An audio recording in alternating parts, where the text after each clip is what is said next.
കല്ലിസൂത്രം. രചന സംഭാഷണം രുദ്രപ്രിയ. ഹോസ്പിറ്റലിൽ നിന്ന് തിരികെ വരുമ്പോൾ മുഴുവനും മാഷിൻ്റെ മനസ്സിൽ ഡോക്ടർ പറഞ്ഞ കാര്യങ്ങൾ തന്നെയായിരുന്നു. മുഖത്തിൻ്റെ വെട്ടം കണ്ടപ്പോൾ ടീച്ചർക്കത് മനസ്സിലായി.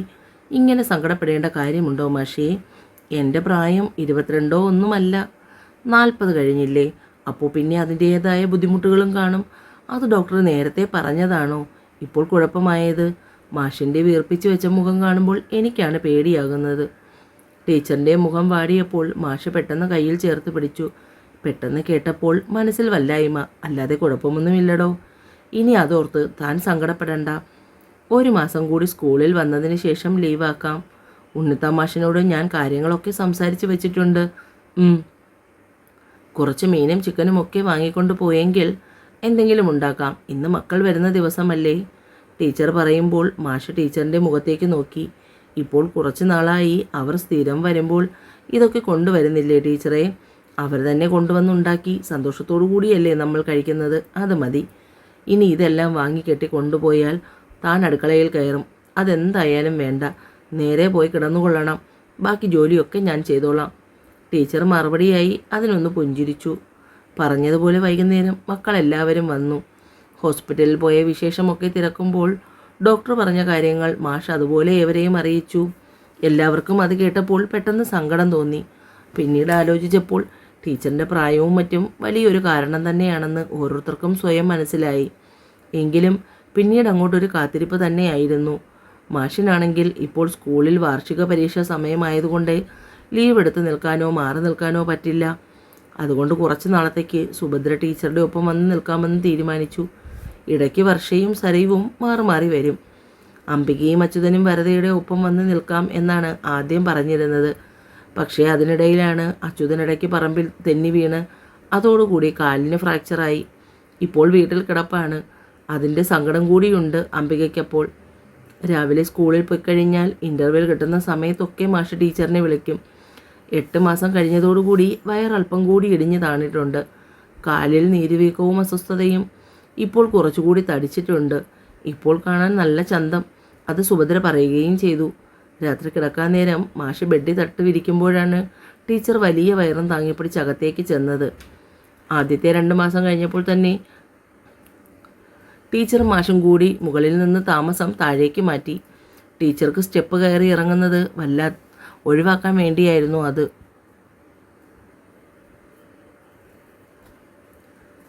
മാഷ് ടീച്ചറിനെ ബെഡിൽ പിടിച്ചിരുത്തി അടുത്തായി കയറിയിരുന്നു. ഹെഡ് റെസ്റ്റിൽ ചാരിയിരിക്കുമ്പോൾ മാഷ് ടീച്ചറിൻ്റെ കാലെടുത്ത് മടിയിൽ വെച്ച് പതിയെ ഒഴിഞ്ഞു തുടങ്ങി. അതെ, പെങ്ങൾ പറഞ്ഞ പോലെ ഇപ്പോൾ ടീച്ചർ സുന്ദരിയായിട്ടുണ്ട്. മാഷിൻ്റെ കൈവിരലുകൾ ടീച്ചറിൻ്റെ കാലിൽ കുസൃതി കാണിച്ചു തുടങ്ങി. കൈകൾ വയറിൽ പൊതിഞ്ഞു പിടിച്ചു. അച്ഛൻ്റെ പൊന്നെ, വേഗം വരണം കേട്ടോ, അമ്മയെ വിഷമിപ്പിക്കാതെ.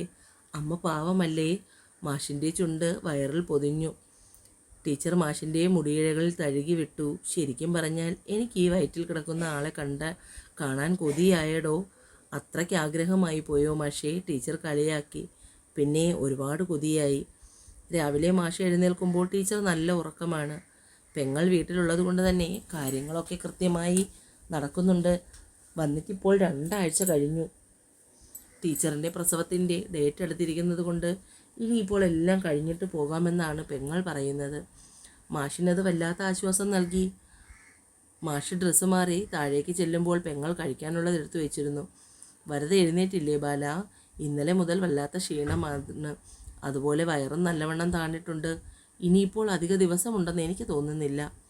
മാഷ് കഴിക്കാതിരിക്കുന്നത് കണ്ടപ്പോൾ സുഭദ്ര വഴക്ക് പറഞ്ഞു. നീ സമാധാനത്തിൽ കഴിച്ചിട്ട് പോകാൻ നോക്ക് ബാല, ഇവിടെ ഞാനുണ്ടല്ലോ. ഞാൻ നോക്കിക്കൊള്ളാം. കുറച്ച് കഴിഞ്ഞ് വിളിച്ച് കാപ്പി കുടിപ്പിച്ചേക്കാം. പോകാൻ ഇറങ്ങിയിട്ടും ടീച്ചർ എഴുന്നേറ്റില്ല. അതുകൊണ്ട് തന്നെ അടുത്തേക്ക് ചെന്നു. മുടിയെല്ലാം ഒതുക്കി വെച്ച് നിറകിൽ ചുണ്ടു ചേർക്കുമ്പോൾ കണ്ണ് ചിമ്മി എഴുന്നേറ്റു. മുഖമൊക്കെ നീര് വെച്ച് വീർത്തതുപോലെയുണ്ട്. കണ്ണുകളിൽ വല്ലാത്ത അവശതയും. എന്ത് പറ്റിയടോ? തനിക്കൊട്ടും സുഖമില്ലേ? ഇല്ല മാഷേ, എനിക്ക് കുഴപ്പമൊന്നുമില്ല. മാഷ് സമാധാനമായി പൊയ്ക്കോ. എന്തോ തന്നെ ഇങ്ങനെ അവസ്ഥയിലാക്കിയിട്ട് എനിക്ക് പോകാൻ തോന്നുന്നില്ല. അത് പറഞ്ഞാൽ പറ്റില്ല. മാഷിന് ലീവില്ലാത്തതല്ലേ? ഇവിടെ അമ്മയുണ്ടല്ലോ. എന്തെങ്കിലും ബുദ്ധിമുട്ടുണ്ടെങ്കിൽ താൻ എന്നോട് പറയണം. നമുക്ക് ഹോസ്പിറ്റലിൽ പോകാം. സ്നേഹത്തോടെ മാഷ് ചേർത്തു പിടിച്ച് കവിളിൽ ചുണ്ടു ചേർത്തു. ഭക്ഷണം കഴിക്കാതെ മടിപിടിച്ചിരിക്കരുത്. പെങ്ങൾ കൊണ്ടുവരുന്നത് മുഴുവനും കഴിക്കണം. എല്ലാത്തിനും സമ്മതിച്ചു. ആ സമാധാനത്തിലാണ് പോയത്. ഉച്ചയൂണ് കഴിഞ്ഞ് ഒന്ന് മയങ്ങുമ്പോഴാണ് വരദയുടെ കരച്ചിലും മൂളലും കേട്ടത്. സുഭദ്ര റൂമിലേക്ക് ചെല്ലുമ്പോൾ കട്ടിലിൽ കിടന്ന് ഞരങ്ങുന്നുണ്ട്. രണ്ട് കൈയും വയറിൽ പൊതിഞ്ഞു പിടിച്ചിട്ടുണ്ട്. എന്താ മോളെ, എന്ത് പറ്റി? വേദനിക്കുന്നുണ്ടോ? നടുവിന് താഴോട്ട് വല്ലാത്ത വേദന. ചുണ്ടും കടിച്ചു പിടിച്ചുകൊണ്ട് വരദ പറഞ്ഞു. സുഭദ്ര ഫോണെടുത്ത് ബാലൻ്റെ നമ്പറിലേക്ക് വിളിച്ചു. ക്ലാസ്സിലായതുകൊണ്ട് മൊബൈൽ സൈലൻറ്റിൽ കിടക്കുകയായിരുന്നു. വൈബ്രേഷൻ കണ്ടാണ് മാഷ് ഫോൺ അറ്റൻഡ് ചെയ്തത്. ക്ലാസ്സിൽ നിന്നും പുറത്തേക്ക് ഇറങ്ങി. എന്താ പെങ്ങളെ, എന്താ ഈ നേരത്ത്? ബാല, പെട്ടെന്ന് നീ കാറും പിടിച്ചു വാ, മോൾക്ക് വേദന തുടങ്ങി, ഹോസ്പിറ്റലിൽ കൊണ്ടുപോകണം. കേട്ടപ്പോൾ തന്നെ ഉണ്ണിത്താമാഷ് മാഷിനോടും ഗണേശനോടും പറഞ്ഞുകൊണ്ട് നേരെ വീട്ടിലേക്ക് തിരിച്ചു. ഇതിനിടയിൽ സുഭദ്ര ആദിയെയും വിനയനെയും ശരത്തിനെയും വിവരം അറിയിച്ചു. ശരത്ത് രാവിലെ ഒരു പനിക്കോളായതുകൊണ്ട് വീട്ടിൽ തന്നെ ഉണ്ടായിരുന്നു. കോൾ വന്ന ഉടനെ തന്നെ വർഷയെയും കയറ്റി നേരെ വീട്ടിലേക്ക് വന്നു. അപ്പോഴേക്കും വിനയനും എത്തിക്കഴിഞ്ഞു. വിനയനും ശരത്തും ആദിയും കൂടി ടീച്ചറിനെ പതിയെ പിടിച്ച് നടത്തി. പക്ഷെ അപ്പോഴേക്കും ടീച്ചർ തളർന്നുപോയി. കണ്ണ് മേലേക്ക് മറഞ്ഞു, ശരീരം കുഴഞ്ഞു. കയ്യിൽ നിന്ന് ഊർന്നു പോകുമെന്ന് തോന്നിയ നിമിഷം അമ്മേ അമ്മേ വിനയനും വർഷയും ഒരുപോലെ വിളിച്ചു. വിനയൻ കോരിയെടുത്തു ടീച്ചറിനെ. വേദനയ്ക്കിടയിലും അമ്മ മനസ്സ് നിറഞ്ഞു. കൈകളിൽ ശരത്തും കൈ ചേർത്തു. ആദി കാറെടുക്ക്. പെട്ടെന്ന് മാഷും ആദിയും പുറത്തേക്ക് ഇറങ്ങി. വിനയനും ശരത്തും കൂടി ടീച്ചറിനെ കാറിൽ കിടത്തി. വർഷയും സരയുവും ടീച്ചറിൻ്റെ ഒപ്പം പിന്നിൽ കയറി. മാഷും സുഭദ്രയും മറ്റുള്ളവരും കൂടി അടുത്ത കാറിലും. ഹോസ്പിറ്റലിൽ എത്തുമ്പോൾ ആദിയാണ് കാറിൽ നിന്ന് ആദ്യം ഇറങ്ങിയോടി വീൽ ചെയറുമായി വന്നത്. വിനയനും ശരത്തും കൂടി ടീച്ചറിനെ വീൽ ചെയറിലിരുത്തി. പെട്ടെന്ന് തന്നെ ലേബർ റൂമിലേക്ക് കൊണ്ടുപോയി. മാഷിൻ്റെ മുഖത്ത് നിറഞ്ഞ ടെൻഷനാണ് ഉണ്ടായിരുന്നുവെങ്കിൽ മക്കളുടെയും മരുമക്കളുടെയും വെപ്രാളമായിരുന്നു അതിനേക്കാൾ മുന്നിട്ട് കണ്ടത്. വിനയൻ ഇരുന്നിട്ട് ഇരിപ്പുറയ്ക്കുന്നുണ്ടായിരുന്നില്ല. ലേബർ റൂമിൻ്റെ മുന്നിലൂടെ അങ്ങോട്ടും ഇങ്ങോട്ടും നടന്നു. സരയുവിൻ്റെ കയ്യിൽ പിടിച്ചു കൊണ്ടുവന്നിരിക്കുമ്പോഴേക്കും അടുത്ത ശരത്ത് അങ്ങോട്ടും ഇങ്ങോട്ടും നടക്കാൻ തുടങ്ങും. ഇതിനിടയിൽ വിജയനും സുശീയും കൂടി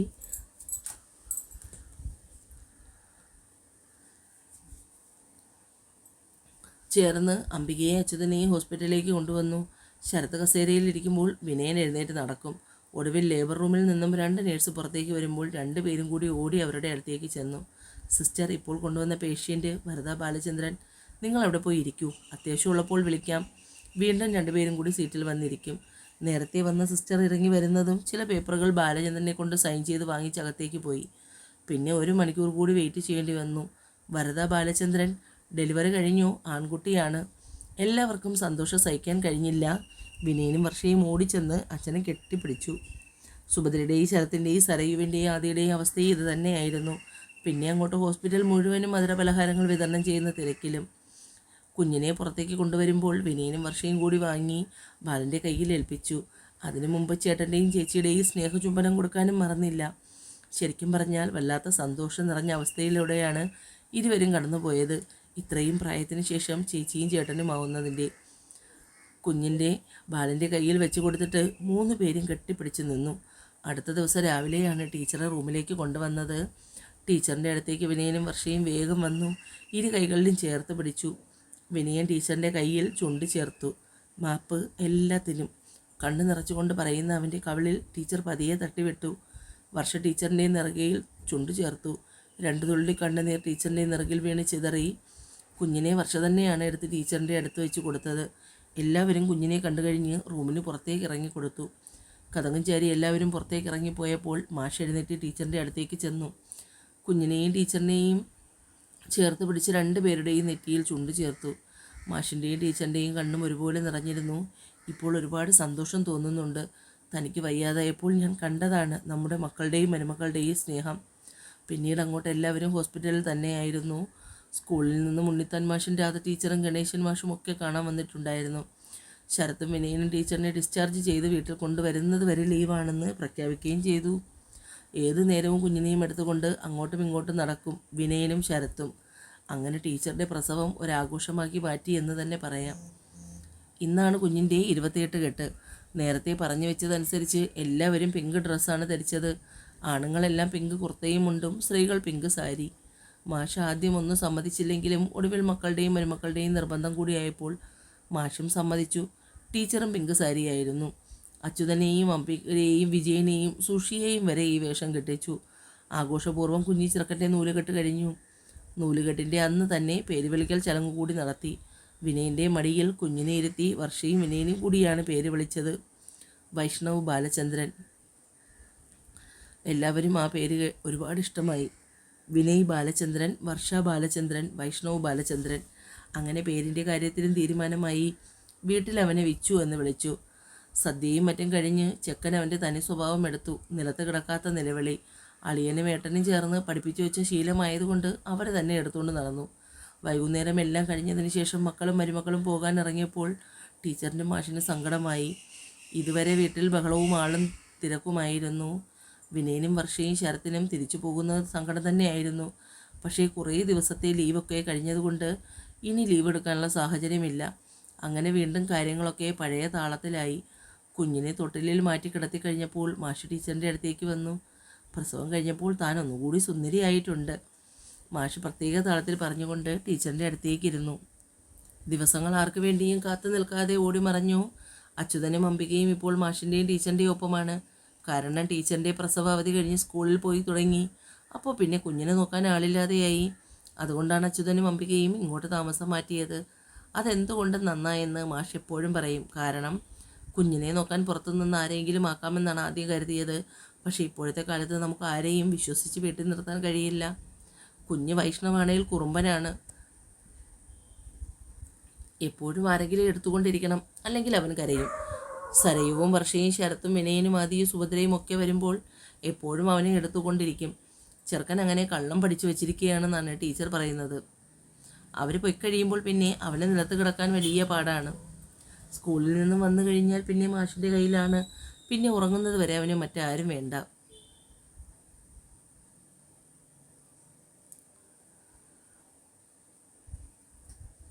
പകൽ സ്കൂളിൽ പോകുന്നത് കൊണ്ട് കുഞ്ഞിന് മുലയൂട്ടാൻ പറ്റില്ല.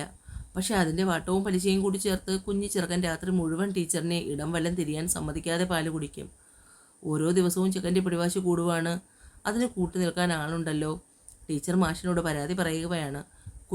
കുഞ്ഞുറങ്ങിയെന്ന് കണ്ടതും വയറിലൂടെ കയ്യെത്തിച്ച് തൻ്റെ മേലേക്ക് കയറി കിടത്തി ടീച്ചറിനെ. ആ ചുണ്ടിൽ അമർത്തി ചുംബിച്ചു. ടീച്ചറിൻ്റെ മുഖം ചുവന്ന് താണു.